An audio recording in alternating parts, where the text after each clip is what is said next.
আসসালামু আলাইকুম এভরিওয়ান, সবাই কেমন আছেন? আমি আলহামদুলিল্লাহ ভালো আছি। আজকে একটি নতুন রেসিপি নিয়ে হাজির হয়েছি। মিষ্টি বড়ির আচার আজকে আপনাদের আমি করে দেখাবো। এখানে বড়িগুলো আমি ৩ দিন লাগিয়ে রোদে শুকিয়েছি। ভিডিও ফুটেজটা নেওয়া হয়নি। শুকানো হয়ে গেছে। এবার আমি বড়িগুলোকে খুব ভালোভাবে ধুয়ে নিলাম। বড়িগুলো আপনারা গাছ থেকে পেড়ে শুকিয়ে নিবেন। এটা আর আমি ভিডিও করলাম না। এটা তো যেকোনো মানুষই জানে। বড়িগুলোকে আমি খুব সুন্দরভাবে ধুয়ে পরিষ্কার করে নিয়েছি। এই তো বড়িগুলা সবগুলা বড়ি আমি পরিষ্কার করে নিয়েছি। এবার আমি চুলাতে চলে যাব।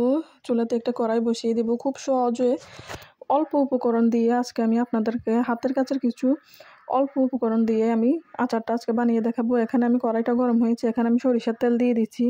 আমি এখানে ১ পা সরিষার তেল দিয়েছি। এখানে আমি ৩টে এলাচ নিয়েছি এবং দারুচিনি নিয়েছি। এখানে দিয়ে দিয়েছি আমি তেলটার মধ্যে মেথি। আমার কাছে পাঁচফোড়ন ছিল না, তাই আমি বলেছি আমার হাতের কাছে যা আছে আমি তা দিয়ে বানাচ্ছি। আপনারা পাঁচফোড়ন অবশ্যই ইউজ করবেন। আমি এখানে মেথি দিয়েছি, ৩টা শুকনা মরিচ দিয়ে দিয়েছি। আপনারা চাইলেন পাঁচফোড়ন মানে টেলে শুকনা মরিচ টেলে একটা ব্লেন্ড করে একটা মশলা বানিয়ে নিতে পারেন। আমি হাতের কাছের উপকরণ দিয়ে আজকে বানিয়ে দেবো। এই যে আমি তেলের মধ্যেই বড়িগুলো দিয়ে দিলাম। বড়িটা আমি একটু নেড়ে ছেড়ে নেব, তেলের সাথে মিশিয়ে নেব। মাঝখান দিয়ে বলি রুবিস রেসিপি চ্যানেলটি সবাই সাবস্ক্রাইব করবেন, শেয়ার করবেন, কমেন্ট করবেন। অবশ্যই জানাবেন আমার রান্নাগুলো রেসিপিগুলো আপনাদের কেমন লাগে। কম বেশ সবাই বড়ির আচার পছন্দ করেন। এই জন্য আজকে ভাবলাম বড়ির আচারটা আজকে আপনাদের সাথে শেয়ার করি। এখানে আমি লবণ দিয়ে দিয়েছি এবং দিয়েছি গুঁড়া মরিচ। এখানে আমি শুকনো মরিচটা গুঁড়া করে দিই নাই। এখানে আমি 2 চামচ গুঁড়া মরিচ দিয়েছি। আপনারা চাইলে শুকনো মরিচটা বেটে বা ব্লেন্ড করে দিতে পারেন তেলে।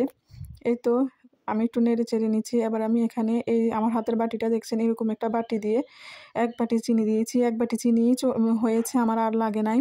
পরে টেস্ট করে দেখলাম না, চিনি হয়েছে। যদি আপনাদের না হয় আপনারা আর একটু চিনি দিবেন। আবার বেশি মিষ্টি হয়ে গেলে কিন্তু আবার ভালো লাগবে না। আমাদের বড়িগুলো এমনিতেই একটু মিষ্টি সাইজের, সেই জন্য আমি চিনির পরিমাণটা 1 বাটি দিয়েছি, আর দেই নাই। একটু দিয়ে দিয়েছি রসুন বাটা। আপনারা এটা স্কিপও করতে পারেন। আমি দিয়েছি রসুন বাটাটা দিলে আচারটা একটু স্মেল ভালো আসে, খেতে ভালো লাগে। অনবরত লাড়বেন, না হয় নিচে দিয়ে পোড়া লেগে যাবে, আচারটা খেতে টেস্টটাও চলে যাবে। দিয়ে দিয়েছি আমি এখানে 2টা তেজপাতা আমি ছিঁড়ে চাটপাক করে দিয়ে দিলাম। আপনারা চাইলে তেজপাতাটা তেলের মধ্যে দিবেন, আমার মনে ছিল না, সেই জন্য আমি পরে দিয়ে দিয়েছি।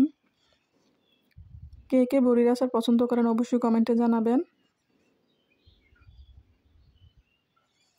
আচারগুলো অনবরত লাড়বো আমি, যাতে পোড়া না লাগে এবং চুলার হিট যাতে মিডিয়াম থাকে সেটা দেখতে হবে।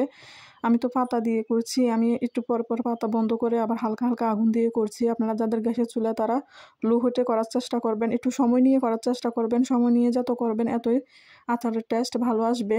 যে কোনো আচারের সময় নিয়ে একটু লো হিটে করলে ভালো আসে, না হয় চিনিটা একটা ক্যারামেল চিনিটা একটু পোড়া লেগে যেতে পারে এবং আচারের তা একটু তিতে তিতে লাগতে পারে।